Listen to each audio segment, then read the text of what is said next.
كل حق المتكلمون الذي ليس لصفته حد محدود ولا نعت موجود ولا وقت معدود ولا أجل موجود فظل الخلائق بقدرته ونشر الرياح برحمته. الصلاة والسلام على الرسول المسدد المصطفى الأمجد المحمود الأحمد سيدنا ومولانا ومولى الكونين جد الحسن والحسين وعلي والقاسم محمد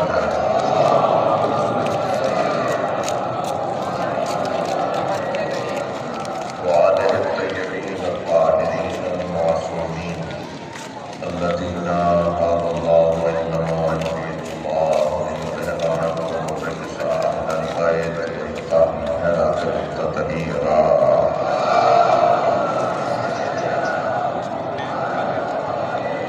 ولعنة الله على أعدائهم أجمعين من يوم عداوتهم إلى قيام يوم الدين. أما بعد، قال الحكيم في القرآن الكريم: بسم الله الرحمن الرحيم.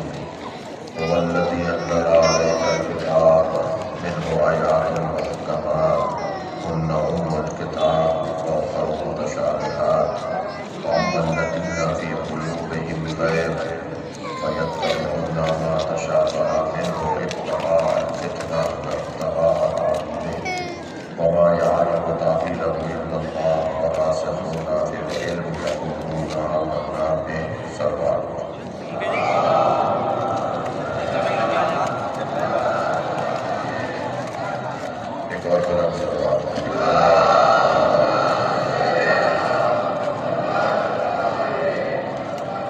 سورہ مبارکہ علی عمران کی آیت نمبر 7.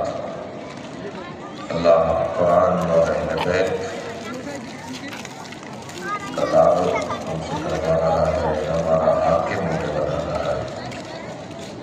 اس آیت کریمہ میں قرآن کا تعارف بھی ہے اور قرآن سمجھنے والوں کا اعلان بھی ہے.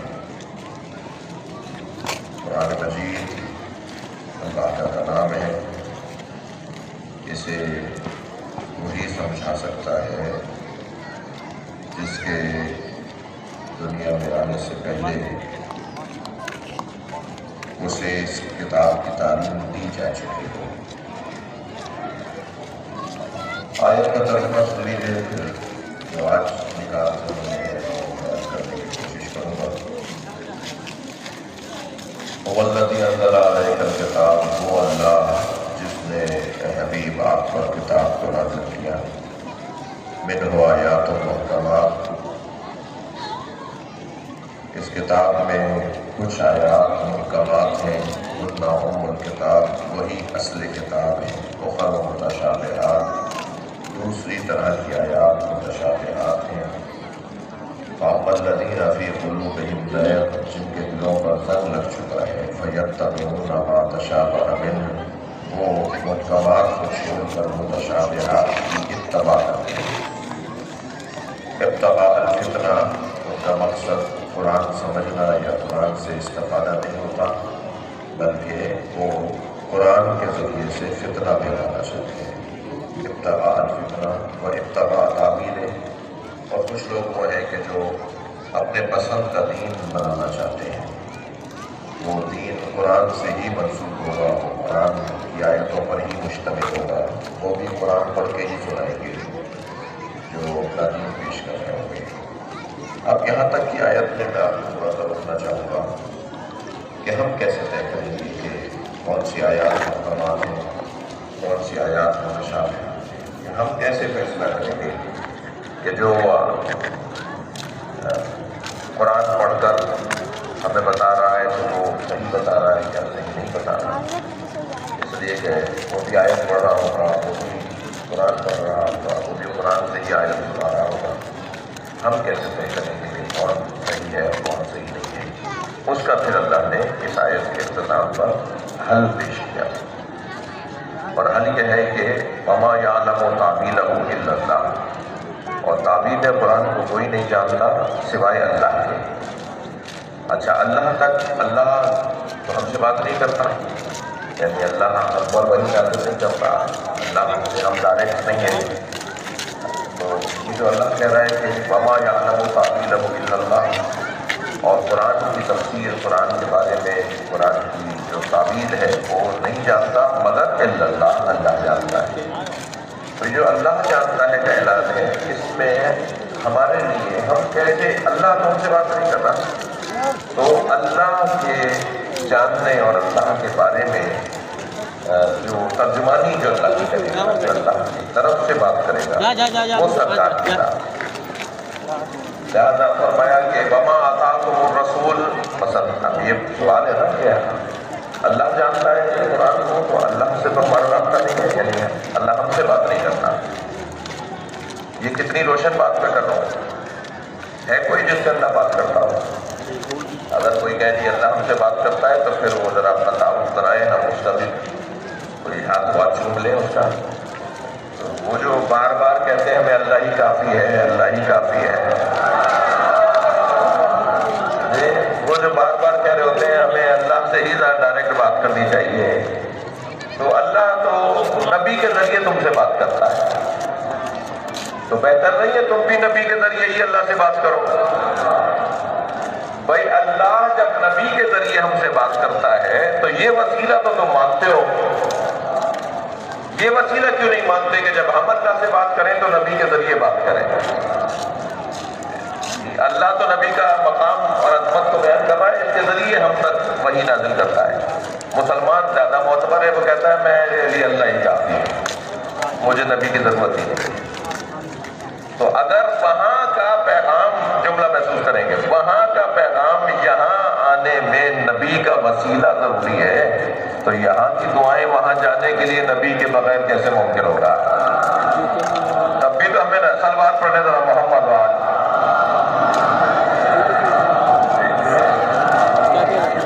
تو پہلا مرحلہ تو یہ ہے کہ اللہ نبی کے ذریعے ہم سے بات کر رہا ہے.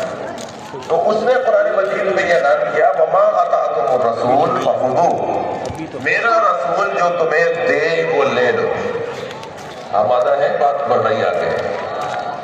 وما آتاکم الرسول فخذوہ، وہ جو میرا رسول دے، آتاکم تمہیں دے میرا رسول، فخذوہ وہ لے لو.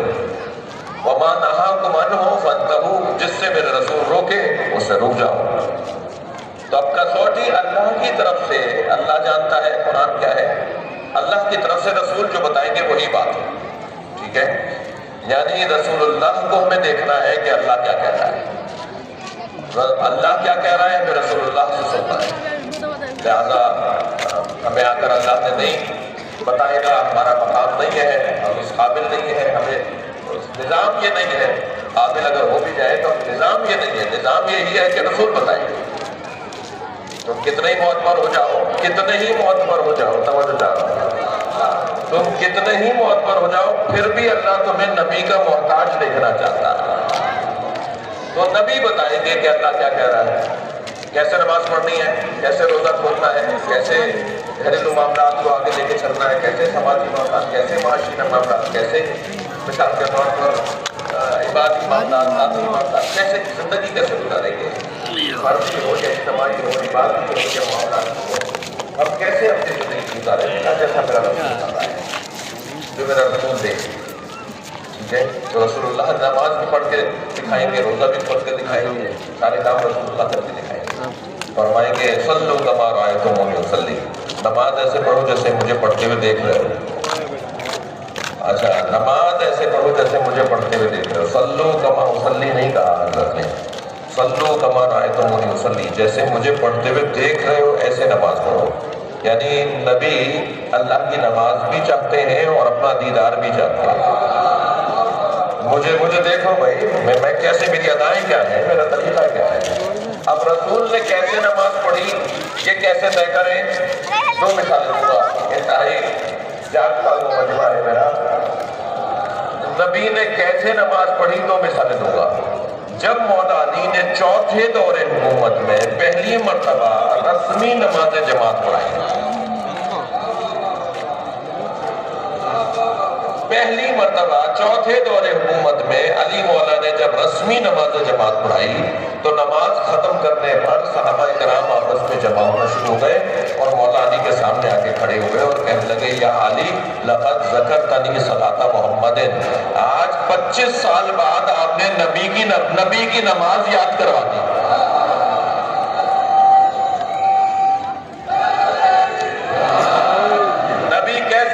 پڑھتے تھے، یہ سنی شیعہ کتابوں میں لکھا ہے، صحابہ کرام نے کہا آج ہمیں نبی کی نماز یاد آ گئی۔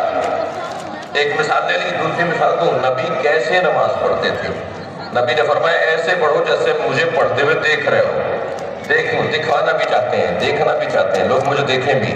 کیسے نبی نے نماز پڑھی؟ کیسے نبی نے نماز پڑھی؟ سجدے میں نبی کا سر ہے، پشت پر حسین، ایسے پڑھی، یعنی اللہ کا سجدہ ہے حب حسین کے ساتھ۔ صلوات پڑھ لیں محمد وآلہ۔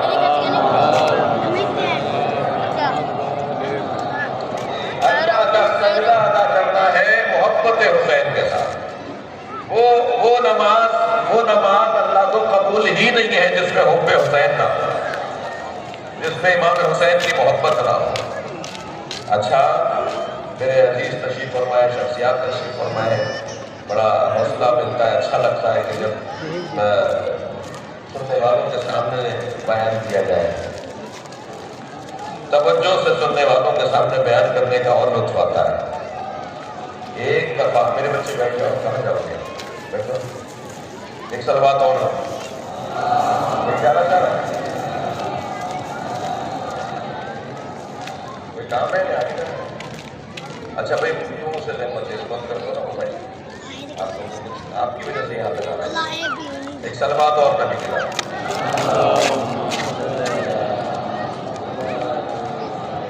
اچھا میں ایک غلط فہمی بھی کیا کرتے وہ جو لوگ موبائل کھا کے، اگر ہم نے آپ اکثر یہ اجازت دے دی نا تو پھر یہ منظر کچھ اور ہوگا۔ اگر یہ موبائل اٹھانے کی اجازت مل گئی نا تو آپ ہوں گے کہیں اور، موبائل ہوگا یہاں، تو آپ کو کسی اور تو بھائی حاضری کے لیے آ جائیں گے۔ صلوات پڑھنے ذرا محمد وآلہ۔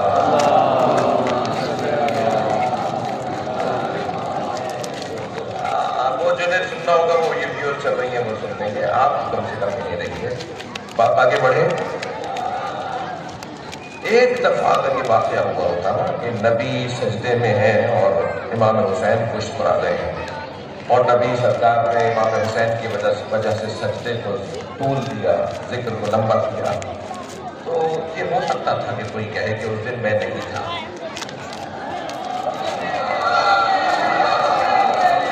جس دن یہ واقعہ ہوا اس دن میں نماز جماعت میں نہیں تھا۔ 25 مرتبہ یہ واقعہ ہوا تاکہ امت کا کوئی فرد رہ نہ جائے کہ حسین کا مقام دیکھ لے۔ حتیٰ ایک مرتبہ تو جناب سعد بن ابی وقاص رضی اللہ تعالیٰ عنہ فرماتے ہیں کہ میں نبی کے بالکل اقرب میں تھا، سجدہ سرکار کا طویل ہونے لگا، مجھے یہ خیال آیا کہ کوئی واقعہ، کوئی حادثہ تو رونما نہیں ہو گیا، کہ میں نے سر اٹھا کر دیکھا تو کیا دیکھا کہ حسین نبی کی پشت پر ہے۔ تو وہی کہتے ہیں کہ میں نے چاہا کہ ہاتھ بڑھا کر حسین کو نبی کی پشت سے اتار دوں، تو میں نے جو ہاتھ بڑھایا تو میرا ہاتھ حسین تک پہنچتا، اس سے پہلے نبی کا ہاتھ مجھ تک پہنچ گیا۔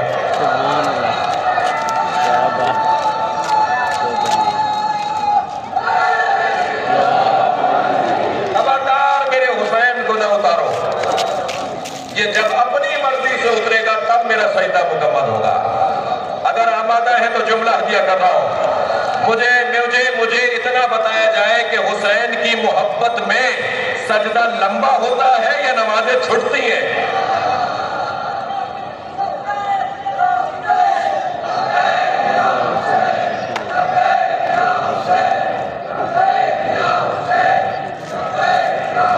بلندر صلوات محمد محبت حسین میں سجدے طویل ہوتے ہیں، اللہ کی عبادتیں بڑھ جاتی ہیں، حسین کا ذکر کر اللہ کی عبادتوں کو بڑھاتا ہے، گھٹاتا نہیں ہے۔ لہذا اگر کوئی محبت حسین میں یا محبت حسین کے نام پر اللہ کی عبادتوں سے ہاتھ اٹھاتا ہے تو وہ طے کرے کہ یہ محبت حسین بھی ہے۔ یہ تو نہیں ہوگا کہ دو عبادتوں کو آپس میں لڑوا دیا جائے۔ کیسے نبی نے نماز پڑھی؟ یہ اللہ عالم الکتاب ہے، اللہ جانتا ہے، یعنی اللہ جانتا ہے کہ قرآن کا کیا مطلب ہے، ظاہر اسی کا کلام ہے، وہی زیادہ بہتر جانتا ہے۔ تو اللہ کی طرف سے تو رسول اللہ کا وجہ، اسی لیے اللہ نے قرآن کا ہمارے آدم و تعبیر الا اللہ، یعنی آیت رک جاتی، کلام اسی آیت کی مرضی روک دیتا ہے کو، مطلب سے کہا ہوا جاتا وَنَاسِخُونَ فِي الْعِلْمِ۔ اور کچھ لوگ اور بھی ہیں اللہ کے علاوہ جو علم میں راسخ ہیں، جو علم میں اترے ہوئے لوگ، جن کا وجود علم سے ہے، جن کی شناخت علم ہے، وہ جانتے ہیں کہ قرآن کیا کہتا ہے۔ اب وہ بھی قرآن پڑھ رہا ہے، وہ بھی قرآن پڑھ رہا ہے، وہ بھی اپنے مطلب کی آیت لا رہا ہے، وہ بھی اپنے مطلب کی آیت لا رہا ہے۔ مثلاً سرکاری ٹی وی چینل پہ ماہ مبارک رمضان میں ہم تھے تو سوال آ گیا کہ نقوی سے میرا سوال یہ ہے کہ سنی برادران جو وضو کرتے ہیں وہ چندوں میں پانی لے کر کوہنی تک پانی کو لے کر آتے ہیں، ٹھیک ہے، اور شیعہ حضرات جو ہے وہ کوہنی میں پانی ڈالتے ہیں اور نیچے کی طرف کھینچ کر انگلیوں کے سروں تک پانی کو کھینچ کر لے جاتے ہیں۔ تو ان کا وضو صحیح ہے یا ان کا صحیح ہے؟ میں نے کہا جی دونوں کا صحیح ہے۔ کوئی کیا مطلب ہے؟ تم کرو گے دونوں کا صحیح ہے۔ مثلاً اگر میں کہہ رہا ہوں کہ دونوں کا صحیح ہے تو کیا میں کروں گا؟ میں نہیں کروں گا، تو صحیح ہے تو کروں گا میں۔ اب ذرا سمجھیے گا میں کیا کہتا ہوں۔ وہ جو چلو میں پانی لے کے کوہنی تک لے کر آتے ہیں، یہ کیا انداز ہوتا ہے بھائی؟ جنہیں نہیں پتا وہ مجھ سے سن لیں۔ وہ جو ہے وہ پانی یہاں ڈال کر کوہنی تک لے کر آتے ہیں، اور شیعہ حضرات یہاں پانی ڈالتے ہیں کوہنی سے اوپر اور نیچے کی طرف کھینچتے ہیں۔ ہاتھ دھوتے وقت کی بات ہو رہی ہے، چہرے میں یہ نہیں الٹا سیدھا، صرف ہاتھ کے مسئلے میں ہاتھ دھوتے ہیں۔ وہ بھی صحیح کرتے ہیں، یہ بھی صحیح کرتے ہیں، کیا مطلب ہے؟ ایک اعتبار سے میرا جملہ یہ ٹھیک ہے، اس لیے کہ وہ بھی قرآن کی آیت سے وضو کرتے ہیں اور یہ بھی قرآن کی آیت سے وضو کرتے ہیں۔ بحث آپ کے ہاتھ میں ہے، وہ بھی قرآن پڑھتے ہیں، یہ بھی قرآن پڑھتے ہیں۔ اصلی مضمون آپ کے ہاتھ میں ہے نا کہ دونوں قرآن سے بات کر رہے ہیں بھائی۔ اچھا وہ جو کہہ رہا ہے کہ پانی جو ہے وہ چلو میں لے کے کوہنی تک لے جانا ہے، وہ کیا کہہ رہا ہے؟ کیوں کہہ رہا ہے ایسا؟ کیوں مان رہا ہے ایسا؟ کیونکہ قرآن میں کیا آیا ہے؟ بسم اللہ الرحمن الرحیم فَاغْسِلُوا وُجُوهَكُمْ وَأَيْدِيَكُمْ إِلَى الْمَرَافِقِ۔ اپنا چہرہ دھو، وضو میں، وضو کی آیت ہے، اپنا چہرہ دھو اور کوہنیوں تک ہاتھ دھو۔ تو ہمارے بھائیوں نے تک کو، کوہنیوں تک ہاتھ دھو، تک کو انتہا کے معنی میں لیا، اور جب انتہا کے معنی میں لیں گے تک سمیت کو تو پھر وہ یہاں سے شروع کریں گے اور انتہا یہاں بنائیں گے، اور ہم نے الی المرافق کو سمیت کے معنی میں لیا، کوہنیوں سمیت ہاتھ دھو۔ بڑی عنایت آپ کی توجہات کا ممنون۔ تو کوہنیوں سمیت ہاتھ دھونے میں پھر کیا ہوگا کہ کوہنیوں کو ہاتھ دھونے میں شامل کیا جائے، کوہنی سے نیچے سے نہیں دھو سکتے، کوہنی کو اس جگہ کو کوہنی کو شامل کرنا پڑے گا پانی ہاتھ دھونے میں۔ تو وہ لے رہے ہیں آغاز سے انتہا کے معنی میں، ہم لے رہے ہیں مہا کے معنی میں، سمیت کے معنی میں۔ اب یہ سمیت کے معنی میں کہ مثلاً کیا صحیح ہے یا نہیں، یعنی یہ ایسا کرنے والا عربی میں محاورہ ہے، اکل السمک حتی راسہ، مچھلی کھائی سر تک۔ اب یہ ترجمہ کریں گے تو دم سے سر تک کھانی پڑے گی، اور اگر تک کے معنی سمیت کے کریں گے تو سر سمیت کھائی۔ تو عربی زبان میں الا کے معنی، انتہا کے معنی سمیت کے، لہذا جو لوگ کوہنی کو سمیت شامل کرتے ہیں وہ بھی آیت سے استفادہ کر رہے ہیں، اور جو کوہنی کو انتہا کے معنی میں لیتے ہیں وہ بھی آیت کو شامل کر رہے ہیں۔ اب یہ تو ہو گیا آیت سے پڑھنے والے، ہم کیسے طے کریں کون سا صحیح ہے؟ یا تو رسول اللہ بتائیں یا علی بتائیں، اس لیے کہ اللہ کی جانب سے قرآن سمجھانے والا اللہ کی جانب سے دونوں ہی ہے، لیکن اللہ کی ترجمانی رسول اللہ فرمائیں گے، اور راسخون فی العلم وہ ہے کہ جو علم میں اترا ہوا گھرانہ ہے۔ اب میرا مجمع میرے ساتھ ہو گیا، الحمدللہ میرا مضمون آپ کے سامنے آ گیا، چور کو پکڑنے لے کر آئے، متوکل کا زمانہ ہے، کیا کریں بھائی؟ چور بچور صاحب چوری ثابت ہو گئی، کیا کریں؟ انہوں نے کہا جی قرآن کی آیت صریح آیت ہے، فَقْطُعُوا أَيْدِيَهُمَا، دونوں ہاتھ کاٹ دیے جائیں۔ جیسے ہی ہاتھ کاٹنے کے لیے سرقت پر، چوری پر سرقت کی حد یہ ہے کہ فَقْطُعُوا أَيْدِيَهُمَا، ان کی یہ دونوں ہاتھ اس کے کاٹ دیا جائے۔ اب جب حد جاری کرنے کے لیے جلدان کو بلایا گیا تو اس کی آواز آئی جو راسخون فی العلم تھا، فرمایا کہاں سے ہاتھ کاٹو گے؟ انہوں نے کہا ہاتھ کسے کہتے ہیں؟ ہاتھ تو یہ بھی ہے، ہاتھ تو یہ بھی ہے، ہاتھ تو یہ بھی ہے، کتنا کاٹے؟ اب وہ ذہن میں رہے آپ کے قرآن وہ بھی پڑھ رہا ہے، قرآن وہ بھی پڑھ رہا ہے، مگر ہمیں قرآن اس سے لینا ہے جو راسخون فی العلم ہے۔ تو میرے مولا امام علی نقی علیہ السلام کی آواز آ رہی ہے،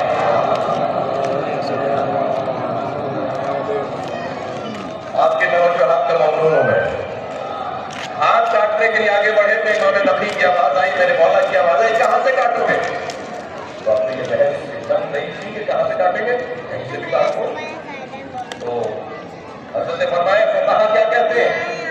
تو وہاں بیٹھے پکارے گا قرآن کی آیت ہے ہاتھ کاٹ دو، تو ہاتھ جو ہے وہ یہاں کڑائی سے کاٹنے کے تو بھی ہاتھ ہے، کوہنی سے کاٹنے کے تو بھی ہاتھ، کیونکہ ہاتھ دھونے کی آیت جہاں تک ہے کم سے کم ہاتھ وہاں تک ہے۔ اب یہ ان کی بات، حضرت نے فرمایا کہ ایسا نہیں ہے، اس کے ہاتھ انگلیوں کو کاٹنے سے حد جاری ہو جائے گی، انگلیاں بھی کاٹ دو گے تو ہاتھ کاٹنے کے برابر ہے۔ ان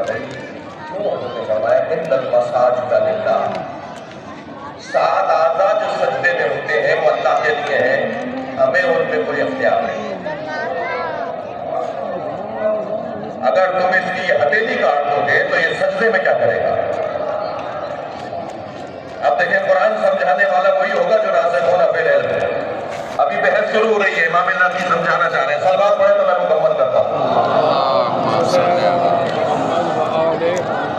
امام نے فرمایا میں 2 آیتیں پڑھ کر سناؤں گا، یہ دونوں آیتیں تمہیں سمجھائیں گی کہ میں کیا کہہ رہا ہوں۔ پہلی آیت تو یہ کہ ان المساجد للہ، سجدہ کرنے والے اعضاء اللہ کے لیے، جو چیز اللہ کی ہے اس میں تم دخالت نہیں دو، لہذا ہتھیلی کاٹو گے تو یہ سجدہ کیسے کرے گا؟ دونوں ہاتھ اس کے کٹ جائیں گے تو یہ سجدہ کیسے کرے گا؟ تم اسے اللہ کی عبادت سے محروم کر دو گے۔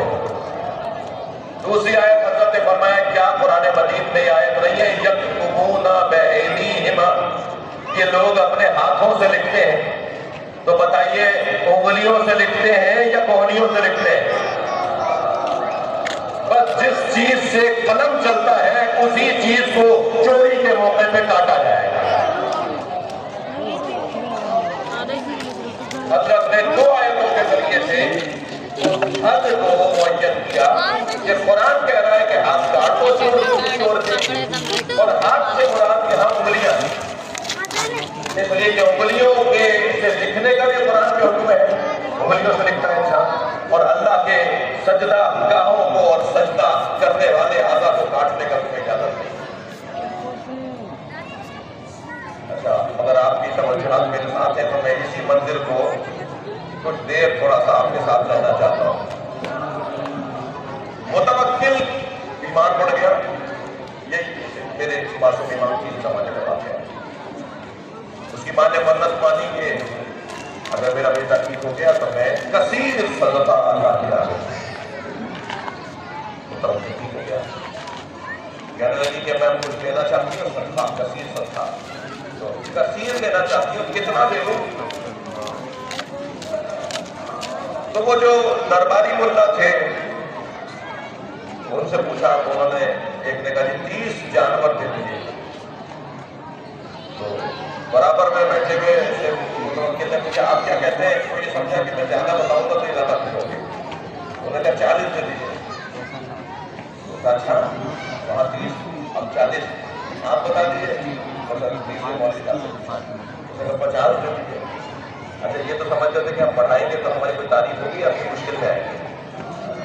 تو جیسے جیسے رائے بدلنے لگی تو وہ کہنے لگا یہ 30 کیوں, 40 کیوں, 50 کیوں, تو ایک رائے کیوں نہیں ہے, تمہاری ایک رائے کیوں نہیں. یہ جب آپس میں مشکل میں آ گئے کہ صاحب یہ تو بتانے پر ہی مشکل پڑ گئی.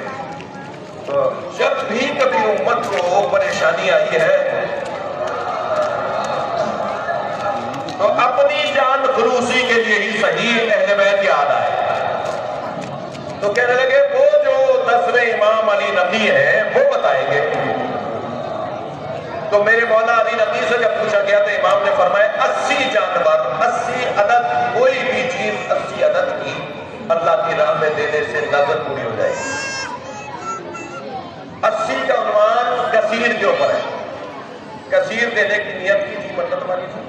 یہ 80 کا عدد پورا کرنے پہ انہوں نے کہا حضور 30 والے سے بھی پوچھا تھا ہم نے کیوں, 40 والے سے بھی ہم نے کہا تھا کیوں, 50 والے سے بھی پوچھا تھا کیوں, اب آپ 80 والے ہیں, آپ سے بھی ہم پوچھیں گے کیوں.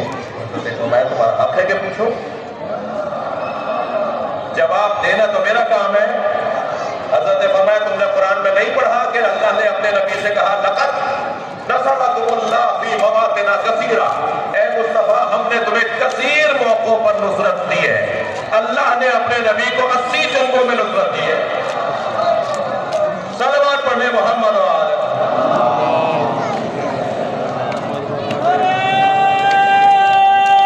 یہاں پر راسخون فی العلم بتائیں گے, یہ کہہ رہا ہے اللہ بتائے گا, یا وہ کہ جن کو اللہ نے علم میں اتارا ہے, جن کی زندگیاں علم کے بغیر نہیں ہے, جن کی حیات علم ہے اور علم ان کی حیات ہے اور حیات ان کی علم ہے, وہ صرف یہ بتانا ہے. جن کا سب سے بڑا عنوان فضیلت علم ہے. الرحمن علم القرآن خلق الانسان. جو لوگ نبی کے, مولا علی کے, ائمہ اہل بیت کی زندگیوں کا صرف بشری پہلو دیکھ کر کہتے ہیں یہ کیسے ہو سکتا ہے, وہ کیسے ہو سکتا ہے, میں ان سے سوال کر رہا ہوں. ان ہستیوں کا صرف ایک پہلو نہیں ہے, ان کا ایک مادی پہلو ہے, ایک روحانی اور معنوی پہلو ہے. وہ جو روحانی اور معنوی پہلو ہے وہ مادی پہلو سے پہلے کا ہے, یعنی دنیا میں ان کے آنے سے پہلے بھی یہ تھے. اس حیات کو میں نہیں سمجھ پا رہا. اچھا کہ کون سا لگے, اگر نہیں سمجھ پا رہا تو صاحب کیسے ممکن ہے, اگر میں نہیں سمجھ رہا تو یہ کیسے ہوگا, جب ہمیں نہیں سمجھ آ سکتا تو اس کی سمان کیسے لیں. تو کہیں کیا قرآن مجید میں عام شہید کے لیے اللہ نے نہیں کہا بل احیاء عند ربہم یرزقون, انتم لا تشعرون, تم ان کی زندگیوں کے بارے میں جان ہی نہیں سکتے کہ کیسی ہیں. یہ تو عام شہید جو ہمارے یہاں مظلومن مار دیا جائے, مقتول ہو, مظلوم ہو, ہم اس کی زندگی کو نہیں پہچان سکتے کہ اس کی زندگی کیسی ہے. تو پھر میرا یہ شوق کیسا ہے کہ میں یہ جانوں کہ سیدہ کا مقام کیا ہے. میرا یہ شوق کیسا ہے کہ میں یہ جانوں کہ امام حسین کا مقام اس دنیا میں آنے سے پہلے کا کیا ہے.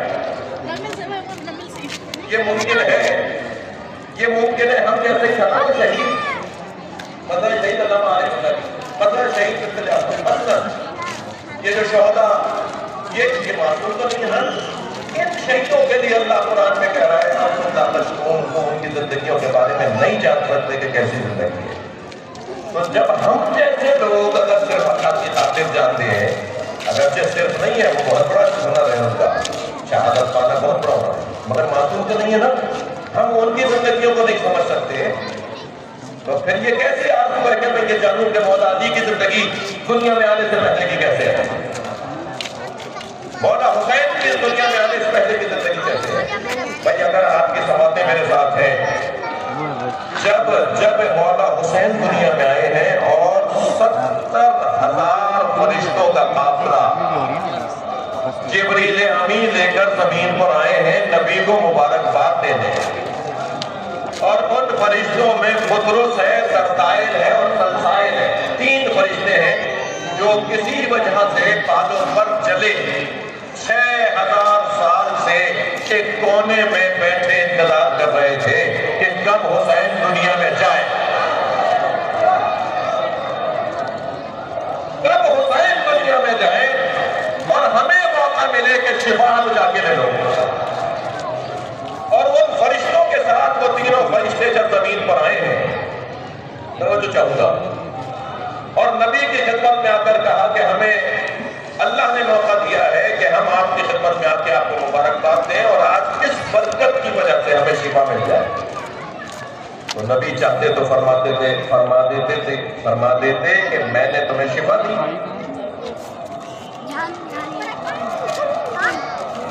فرمایا جاؤ میرے حسین کے جھولے سے مست ہو جاؤ، سلوات پڑھ لیں تمام بیماروں کی شفا کے لیے۔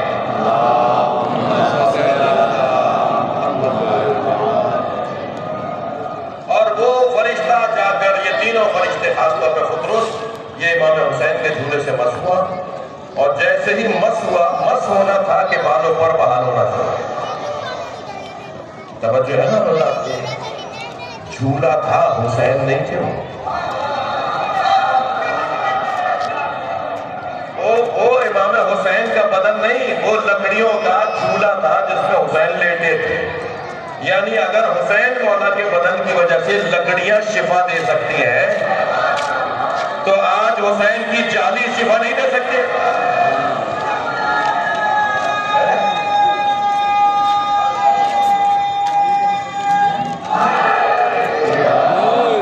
آج امام حسین کا مزار یا آج مولا حسین کی زری شفا نہیں دے گی، کل وہ کہہ رہا تھا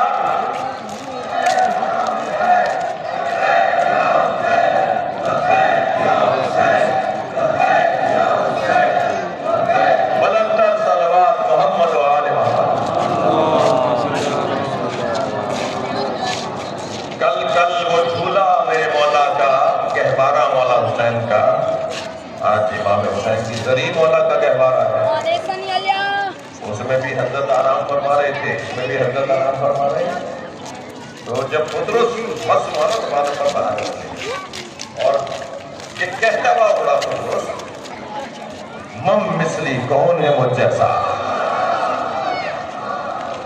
سبحان اللہ۔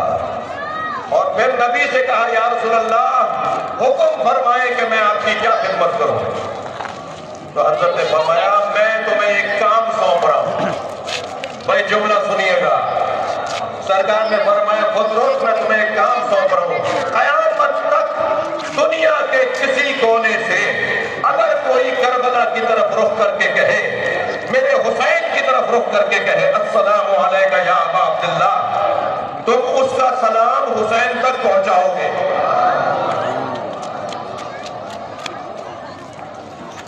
یہ جو بطرس ہے نا، یہ ہمارے سلاموں کو کربلا امام حسین تک پہنچانے کی ذمہ داری رکھتا ہے، مگر میں تو اس سے بھی آگے ایک منزل آپ کے ساتھ کرنا چاہتا ہوں۔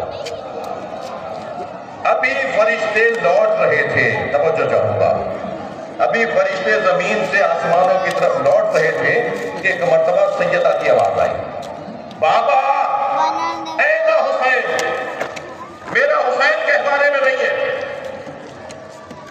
شاید یہ روایت میں نے کم پڑھی ہے مگر پڑھ کر پڑھ رہا ہوں، سیدہ کی آواز آئی بابا میرا حسین گہوارے میں نہیں ہے، نبی مکرم اپنی جگہ سے اٹھے، گہوارے کے قریب آئے، گہوارے میں دیکھا حسین نہیں ہے، دونوں ہاتھوں کو اٹھا کے کہا یا اللہ میرا حسین کہاں ہے؟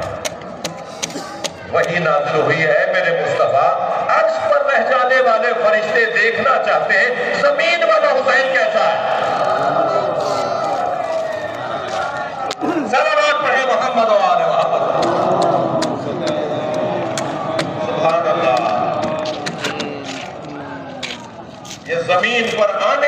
پہلے ہم نے دیکھا تھا یہ زمین پر جانے کے بعد کا حسین کیسا ہے.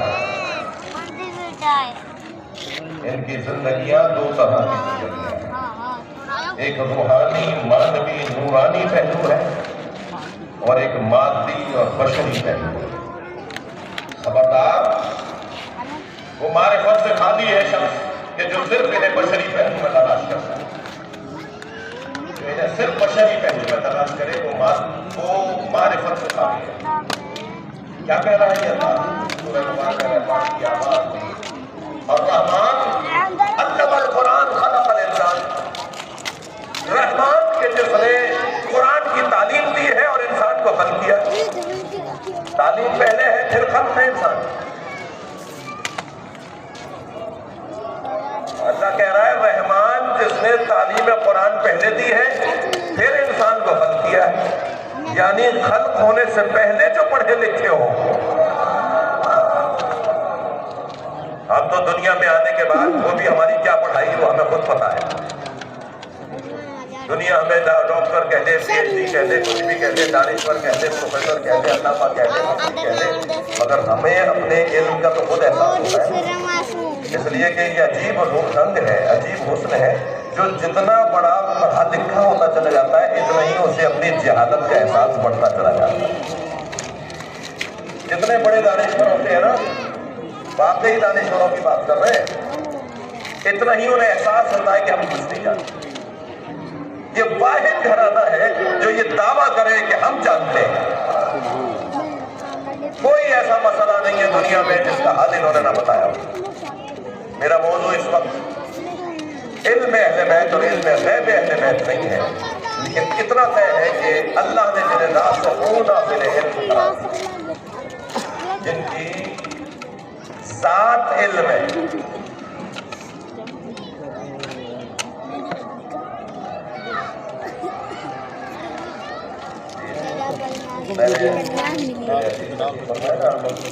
کون سی لا یہ رائے خاندان آتا تو وہ جب پوچھے ہوتے ہیں ذات پوچھے ہوتے ہیں اہل بیت کی ذات علم ہے. یہ علم کے بغیر نہیں ہے. ان کی شناخت علم ہے. اور کیا اس عنوان کے بعد بھی گنجائش رہ جاتی ہے کسی اور دروازے پہ جانے کی؟ جب سارا علم یہاں سے ملنا ہے یہی بتائیں گے بھائی انہوں نے کسی سے مسئلہ پوچھا ہو کوئی میرے علم میں اضافہ کرے. اس گھرانے نے کسی سے جا کر مسئلہ پوچھا ہو کوئی میرے علم میں اضافہ کرے. اور ابھی بیٹھے بیٹھے چند نام بتا دیتا ہوں کس کس نے علی سے کیا کیا پوچھا.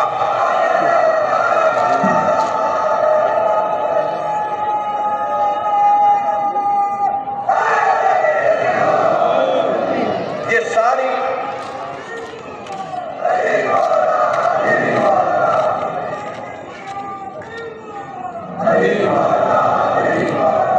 بلندر صلوات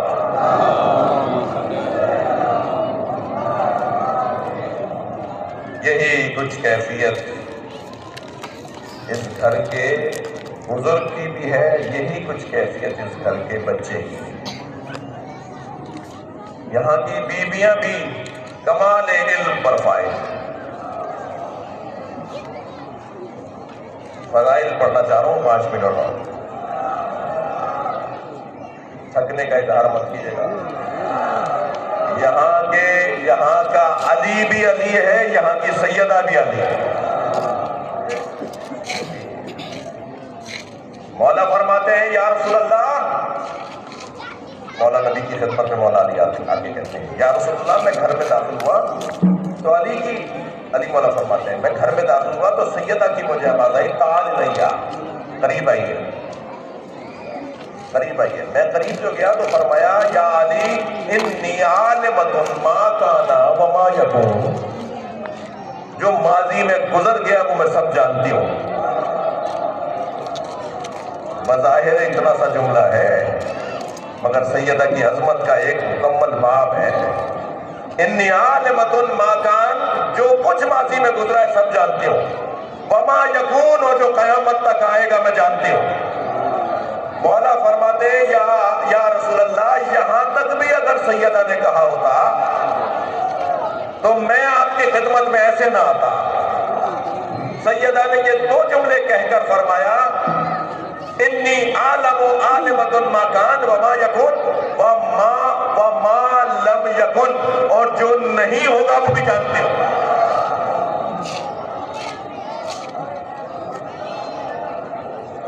کیا سن رہا ہے میرا مجمع؟ جو ماضی میں گزرا سب جانتی ہوں، جو قیامت تک ہوگا سب جانتی ہوں، جو نہیں ہوگا وہ بھی جانتی ہوں۔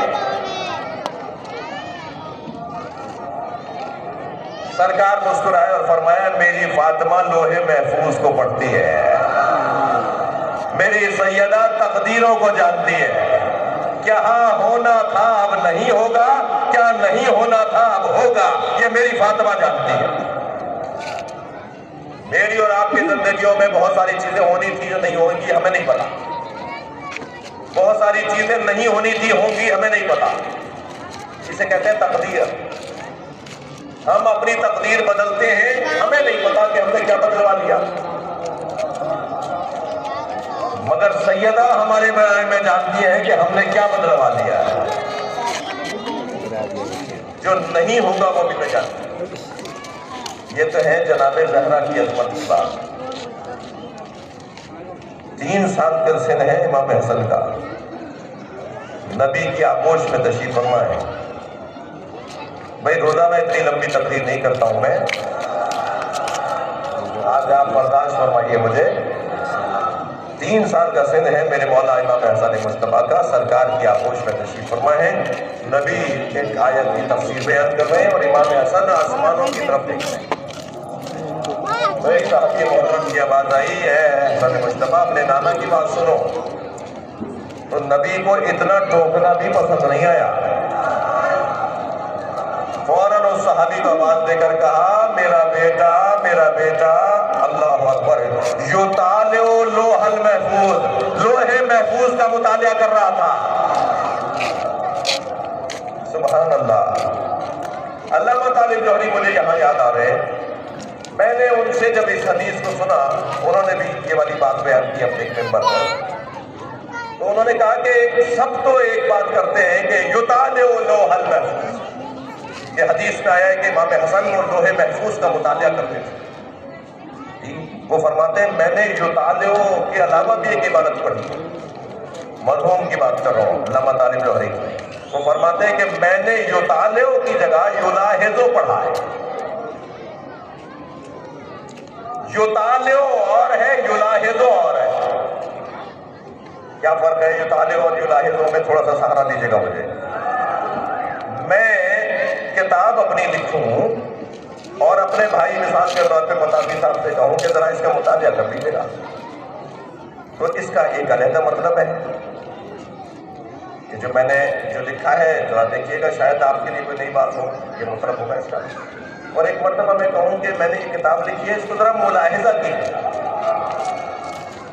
ملاحظے میں اور مطالعے میں فرق ہے۔ جہاں مطالعہ کیا جاتا ہے وہاں علم میں اضافہ ہوتا ہے، اور جہاں ملاحظہ کیا جاتا ہے وہاں جملوں کی رد و بدل بھی کروائی جا سکتی ہے۔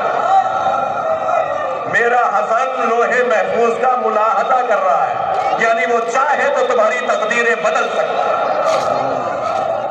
صلوات پڑھے محمد و آل محمد۔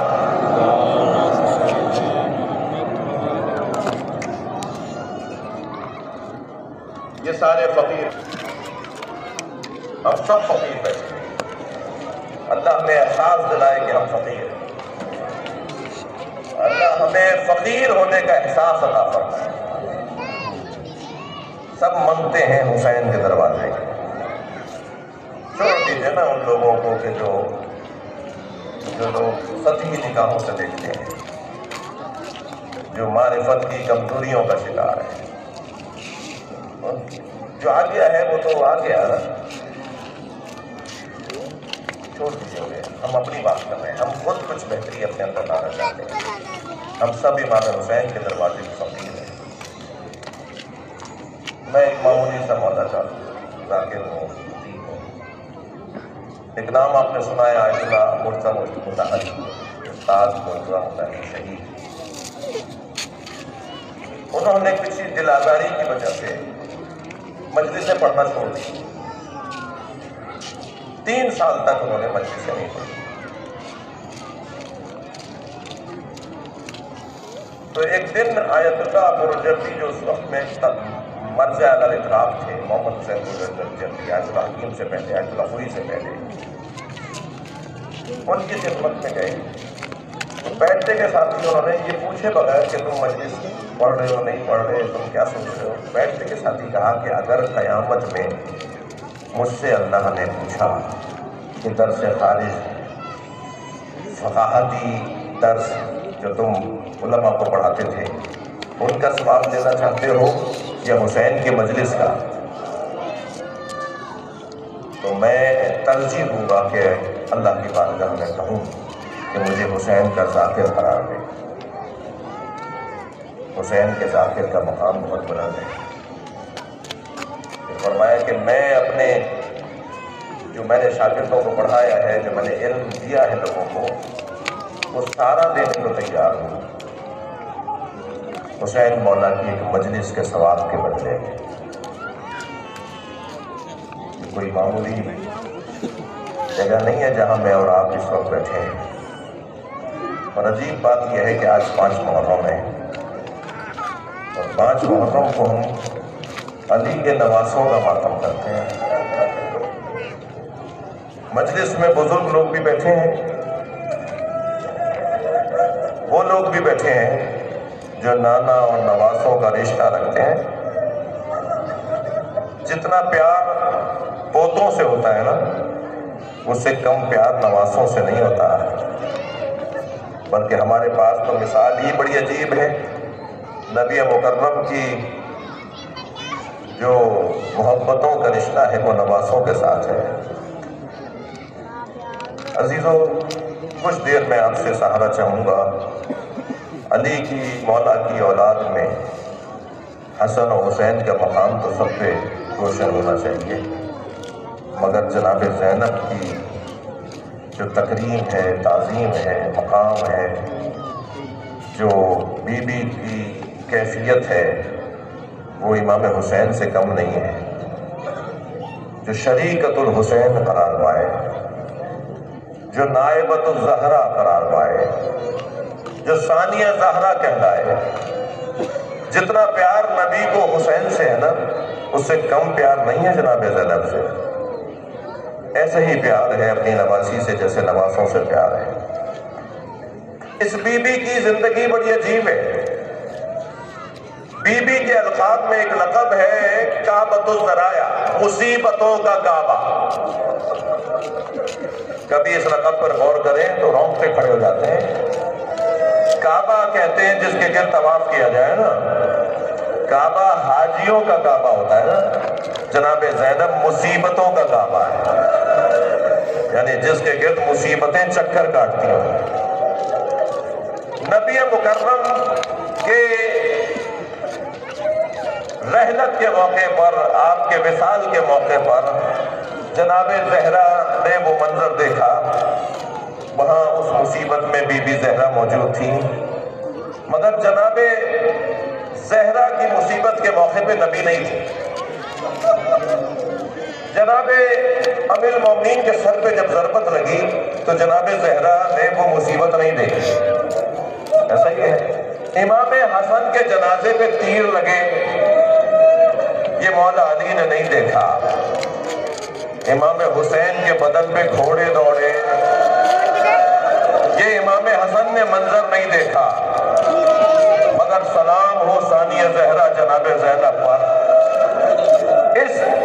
یہ واحد بی بی ہے، واحد ذات ہے جس نے نبی کا جنازہ بھی دیکھا، بابا کے سر پہ لگتی ضربت بھی دیکھی، اماں پہ دروازہ جلتا ہوا بھی، گرتا ہوا بھی دیکھا، بھائی حسن کے جنازے پہ تیر بھی دیکھے، حسین کے جنازے پہ دوڑتے گھوڑے بھی دیکھے۔ اجرکم اللہ، اجرکم اللہ۔ ظاہراً 3.5 سال کا سن ہے جناب زینب کا، نبی مکرم اس وقت میں روزانہ سیدہ کے دروازے پر، اہل بیت کے دروازے پہ کھڑے ہو کے سلام کرتے تھے۔ نماز فجر کے بعد نبی جب مسجد سے آتے تھے نا تو سیدہ کے دروازے پہ کھڑے ہو کے سلام کرتے تھے۔ آیت تفسیر کے نازل ہونے کے بعد نبی کی رحلت تک تقریباً 1 سال کچھ مہینہ تک، 1.5 سال، تقریباً 1.5 سال تک نبی نے سیدہ کے دروازے پہ کھڑے ہو کے سلام کیا ہے۔ السلام علیکم یا اہل بیت النبوہ ومادۃ الرسالہ ومختلف الملائکہ۔ روزانہ سرکار کی آواز سن کر دروازہ کھولا جاتا ہے، نبی کا استقبال کیا جاتا ہے۔ ایک دفعہ ایسا ہوا کہ 3 سالہ زینب کبریٰ، جناب زینب کبریٰ 3 سالہ سن میں دروازہ کھولتی ہیں۔ نبی نے جب اپنی نواسی کو دیکھا تو پیشانی کا بوسہ دیا اور فرمایا زینب تم دروازے پر کیوں آئی ہو؟ فرمایا نانا میں نے رات کو خواب دیکھا ہے، اماں زہرا نے فرمایا ہے کہ نانا سے تعبیر پوچھو۔ نبی نے اپنے سامنے بٹھا لیا، فرمایا زینب کیا خواب دیکھا ہے؟ کہ نانا میں نے خواب دیکھا ہے صحرا میں تنہا ہوں، ایک بیابان ہے، ایک صحرا ہے، اس میں تنہا ہوں، اور نانا اس صحرا میں تیز آندھی چل رہی ہے، اور آندھی تیز ہوتی جاتی ہے، میرے پیر زمین سے اکھڑنے لگتے ہیں، تو میں نے ایک درخت کا سہارا لیا، وہ بھی زمین سے اکھڑ گیا، میں نے دوسرے درخت کا سہارا لیا، وہ بھی زمین سے اکھڑ گیا، میں نے تیسرے درخت کا سہارا لیا، وہ بھی زمین سے اکھڑ گیا۔ پھر فرماتی ہے نانا اب دور دور تک کوئی سہارے کے لیے درخت نہیں تھا اور آندھی تیز چل رہی تھی۔ پھر آنکھوں میں آنسو بھر کے فرمانے لگی نانا اگر خواب یہاں مکمل ہو جاتا تو میں آپ کو زحمت نہ دیتی، مگر خواب یہاں مکمل نہیں ہوا، دور دور تک کوئی درخت نہیں تھا، تیز آندھی سے میرے سر سے چادر اتر گئے۔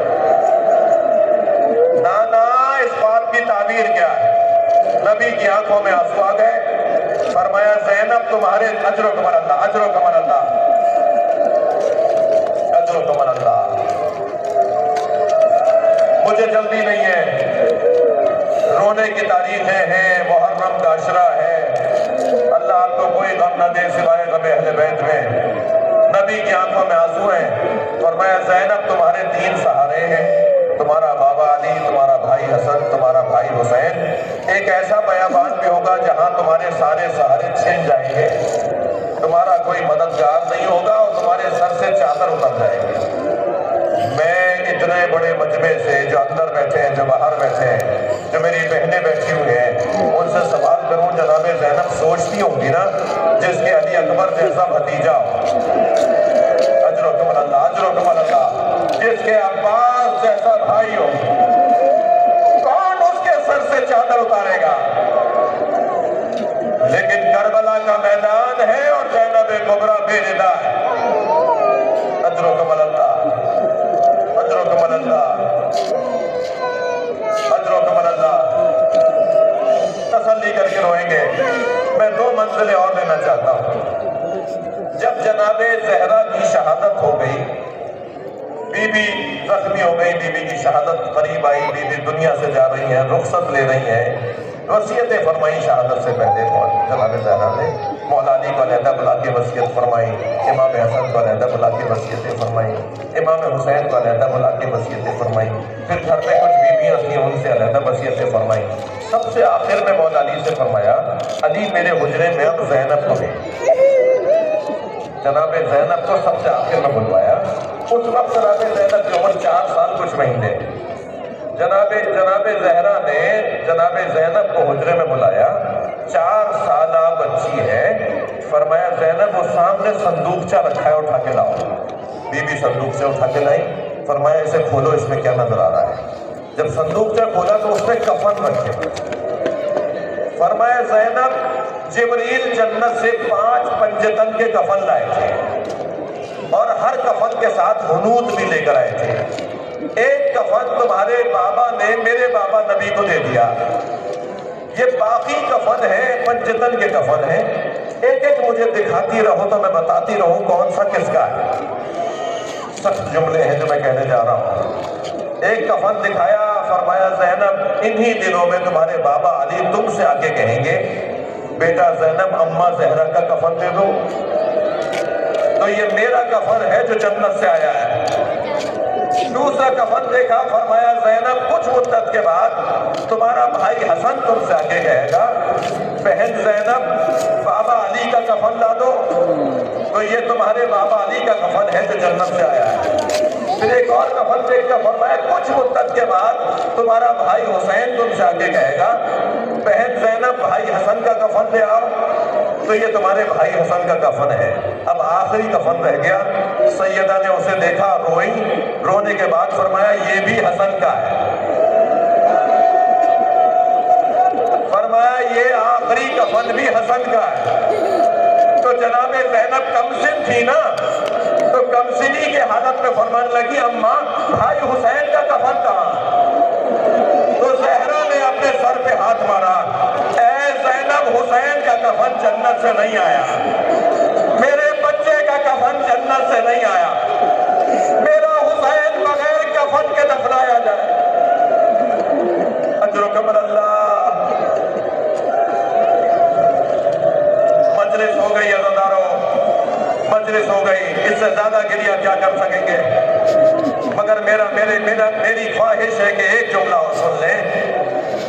بہن اور بھائی کا رشتہ تو آپ نے دیکھا، ہر بیوی نے ایک ایک بچہ قربان کیا حسین پر، مگر زینب نے 2 بچے قربان کیے۔ اون و محمد، بھائی بہن انہی دنوں کے لیے تو ہوتی ہیں، دونوں بچے حسین پہ قربان کر دیے۔ جب امام حسین دونوں بچوں کے لاشیں لے کر آئے نا تو اون میں دم تھا، محمد شہید ہو گئے تھے میدان میں، اون میں ابھی سانس باقی تھا، تو جب لا کر رکھے ہیں نا لاشیں جنازے اور بدن لا کے رکھے ہیں تو ان بیویوں میں جناب زینب نظر نہیں آئی۔ ساری بیویاں تھیں مگر ان بچوں کی ماں نہیں تھی۔